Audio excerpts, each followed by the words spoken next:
They didn't just kidnap your girlfriend this time, they killed her. So let's beat some thugs to death. It's Double Dragon 2, The Revenge. Again.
Hi there, I'm Joe, this is Same Name Different Game, and I hope you dig that new theme song. It's from chiptune artist Daya, and he composed it just for us. It's called Crash Course. So, I am starting 2019 the same way I started 2018, by revisiting a Double Dragon game, because folks seem to love it when I talk Double Dragon. So let's get started with a little history. Information on Double Dragon 2 The Revenge is shockingly scant, given that it's the first sequel to one of the most influential games of all time. This is even more true of the port we'll be discussing, but let's start with what we do know for sure. In 1988, riding high on the worldwide success of Double Dragon, Technos released Double Dragon 2 The Revenge, helmed once again by the man who created the belt-scrolling beat-em-up, Yoshihisa Kishimoto. We know that this time, rather than have Taito distribute the game in the US, Technos handled it themselves, but here's where we start to get into what we don't know. The US arcade flyers list both American Technos and Romstar, who distributed some of Capcom's early arcade games in the US. They're given equal billing, so it's not clear what Romstar's function was when it came to Double Dragon 2. I would be willing to speculate that they took a portion of the profits in exchange for helping the fledgling American branch of Technos with networking and distribution.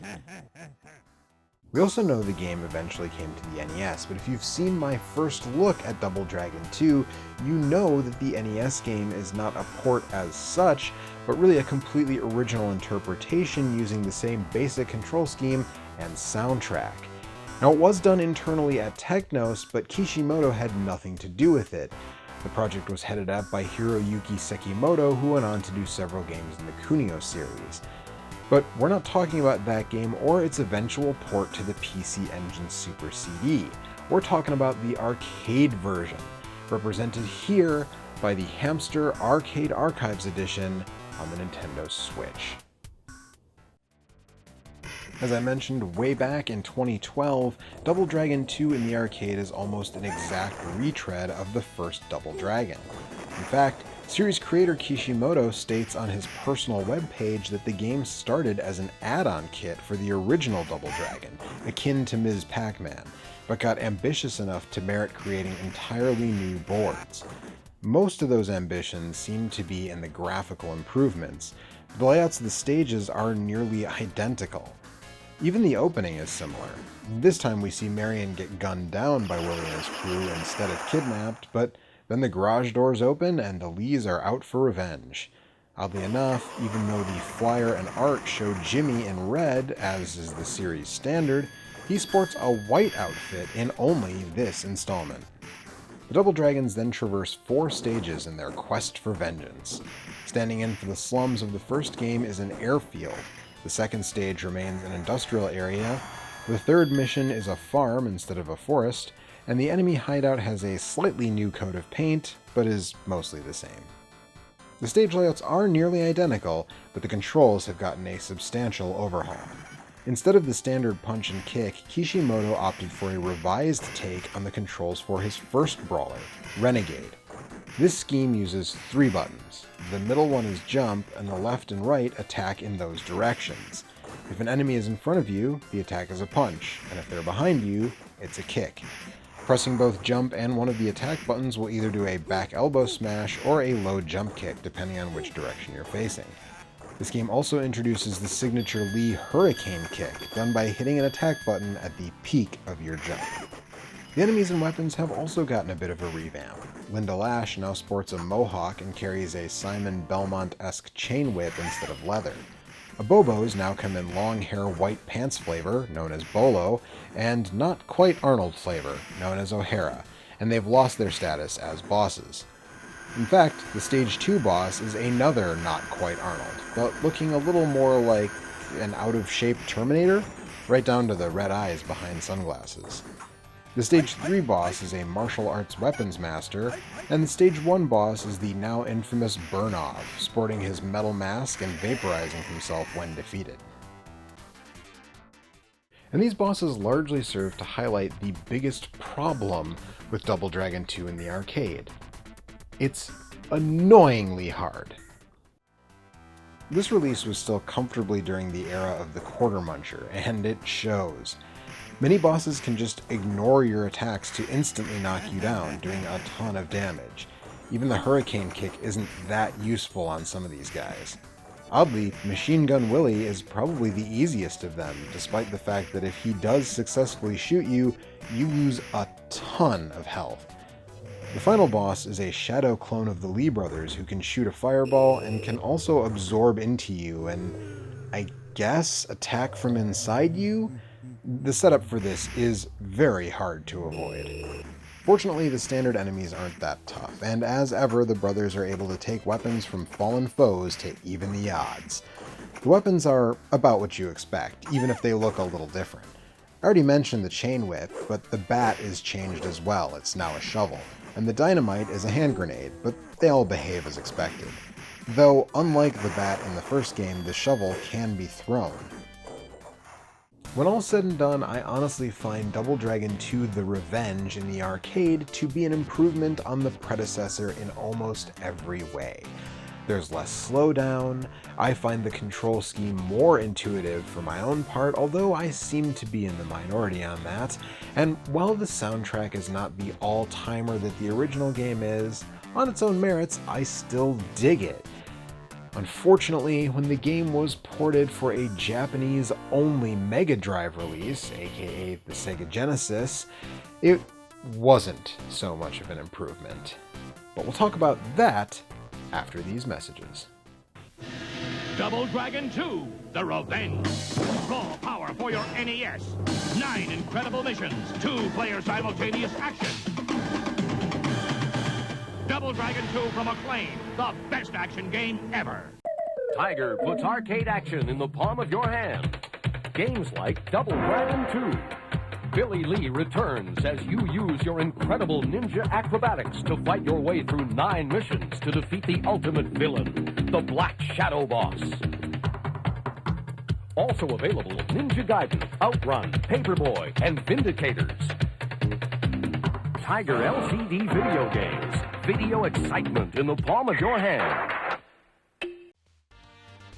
Earlier I talked about the lack of information surrounding this game, but to drive the point home, we have a fountain of knowledge about the arcade game compared to what we know about the Mega Drive port. Here's what we know for sure. It was released December 20th, 1991 in Japan only, nearly 2 years to the day after the superior Famicom version, and it was published by Palsoft. That's literally all we know for certain. Here's what folks have speculated. Palsoft doesn't seem to have had any internal development from what we can tell, and there are no credits in this game, so we don't know for sure who made it. The only thing I was able to find is a tweet from composer Masaharu Iwata, who did state that he ported the game's soundtrack from the arcade to Genesis using Hitoshi Sakimoto's Terpsichorean sound driver. The only problem is that he was working as a freelancer at the time, so while he posited that it was Quest who did this port, he indicated uncertainty. Whoa, whoa, whoa. Quest? As in the studio behind the Ogre Battle series, who was eventually acquired by Square to make Final Fantasy Tactics games? That can't be right. Can it? Well, yeah, it could be right. That would make it unique in a few ways. First of all, even Quest's earliest games, stuff like Conquest of the Crystal Palace, are competent. And this port is not good, but we'll get to the specifics on that in a minute. Second of all, while Quest did make games on a variety of platforms, perhaps most infamously the TurboGrafx with the incredibly sought-after Magical Chase, if they did Double Dragon 2, it would be their only Genesis game. But that doesn't make it impossible. And sadly, that's the only lead we have on who developed this port. Even the publisher, Palsoft, is something of a mystery. They only released 5 games in their short lifetime, and all we know for sure about the company is that it was located in Tokyo.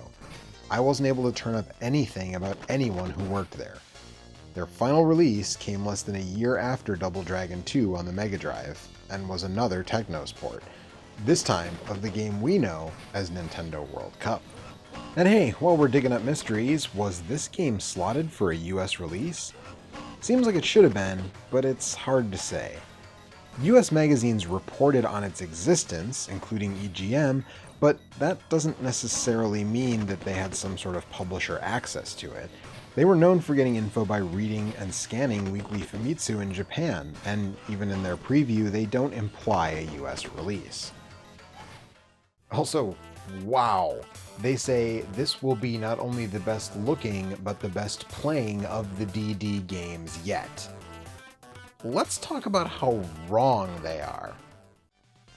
If you haven't noticed yet, this game is a train wreck. The characters are much smaller than their arcade counterparts, but that's par for the course. The game suffers from massive slowdown and a terrible frame rate, even with only a couple characters on screen, and of course, the maximum number of enemies is considerably reduced from the arcade game. The arcade was pretty ambitious and had a bit of slowdown as a result, but nothing like this. And this can't be just a hardware problem, because there are better arcade brawlers on the Genesis. I mean, there's a port of Double Dragon 1 on the platform that's superior to this mess. The sound also isn't good. Now, while I won't hold the sequel soundtrack up against the all-time jams of the original Double Dragon, it's still pretty good. This version of the soundtrack, even from a well-known composer using one of the better sound drivers for the Genesis, is below par. But where things really fail in this department are the sound effects. The typically crunchy punch and kick sounds now sound like someone stepping on a bag of Doritos. And let's not even get started on that hurricane kick sound effect, which you'll be hearing a lot.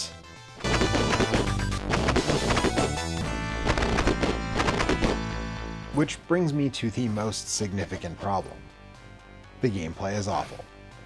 Hit detection is terribly inconsistent, getting on and off ladders is a nightmare, and while the stages are mostly untouched, for some reason, Quest, or whoever was behind this disaster, decided to change the layout of Mission 2 so that there's a section on a bunch of conveyor belts. But since none of them have edges, you can't actually knock enemies off of them.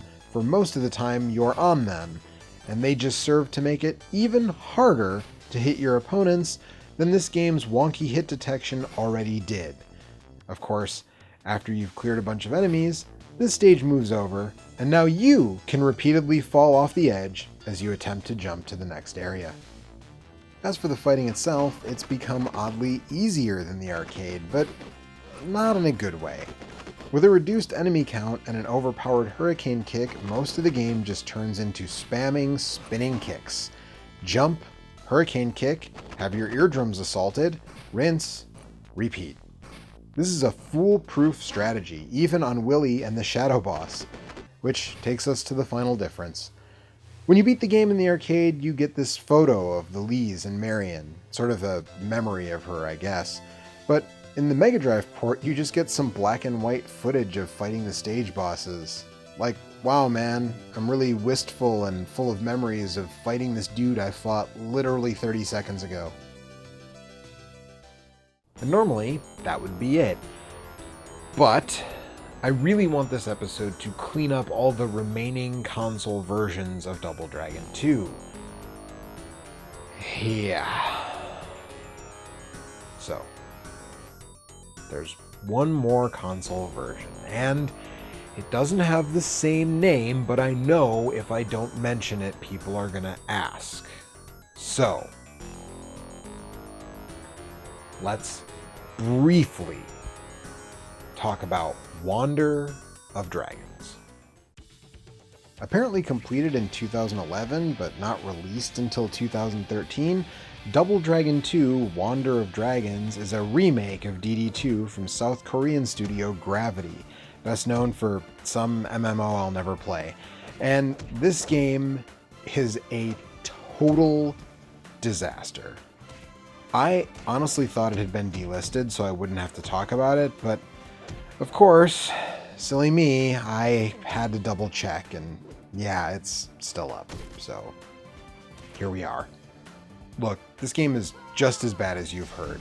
It almost makes the Mega Drive version look good by comparison. I mean, the frame rate is just about as bad, and the combat is worse. The moveset is missing almost everything besides basic punches and kicks. No elbows, no hurricane kick, which means no crowd control against the legion of enemies who jump on you, and I couldn't even manage to grab an enemy to throw them. Weapons are apparently made out of paper mache because they crumble after using them only a few times. It's terrible. Heed my warning. Please, do not play this game. Wander of Dragons has the dubious honor of having the single lowest Metascore of any game on the Xbox 360 with a 17 out of 100, edging out even Drek-like Ride to Hell, which has a 19. Do yourself a favor and forget this game ever existed. I know I'm going to, or I'm going to try at least. Now at this point, some of you might be saying, what about Double Dragon 2 on the Game Boy? And, well, my answer to that is that that's a weird enough situation that it honestly merits a whole episode of its own. So, yeah, for now, let's do like we always do and take a look and a listen side by side to the Genesis and arcade versions of Double Dragon 2.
I mean, in 90% of cases, an arcade game is going to look better than its port to a contemporary console.